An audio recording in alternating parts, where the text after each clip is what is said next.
Așa. Bisericile din Ucraina au trebuință de încurajare, de mângâiere, au trebuință ca să se roage cineva și să postească pentru el, ca să fie ajutate și financiar, pentru că ele trebuie să primească de la pe toți refugiații care vin din nordul, estul Ucrainei. Toată lumea este speriată, caută ajutor, adăpost, mângâiere și nu-l pot găsi la nimeni. Eu locuiesc în orașul Cernăuț, lângă unitatea militară. Pe 24 februarie am fost atenționat să părăsesc casa și orașul, pentru că este posibil să atace și unitatea militară de lângă noi. Dar eu împreună cu soții ne-am sfătuit să nu părăsim orașul și nici casa. Din această casă și din Cernăuț duc lucrarea în toate 24 de biserici și le ajut în tot de ce au ei nevoie.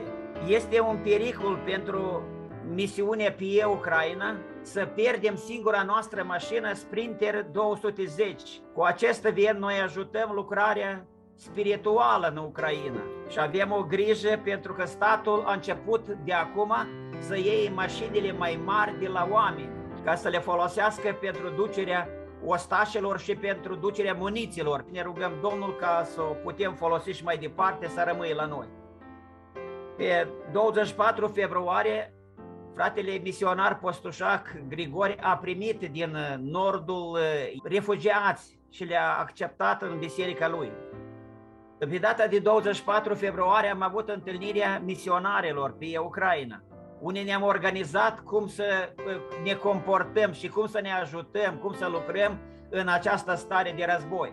Mulțumesc Domnului și bisericii din America care ne ajută și vă rugați pentru noi în acest timp greu. Mulțumesc Domnului pentru tot ce se întâmplă în Ucraina și cred că Domnul pregătește o cale de ieșire pentru țara Ucraina. Mulțumesc că Domnul până în prezent, toți misionarii și familiile lor au fost protejați de tot ce este rău. Primul motiv, să se oprească războiul.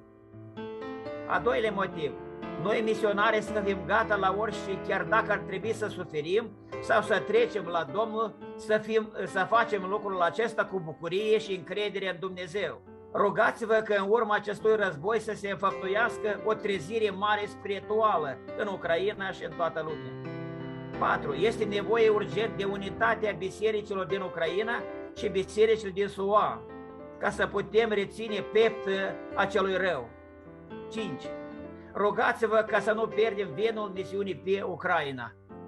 Vă mulțumim pentru atenție. Amin.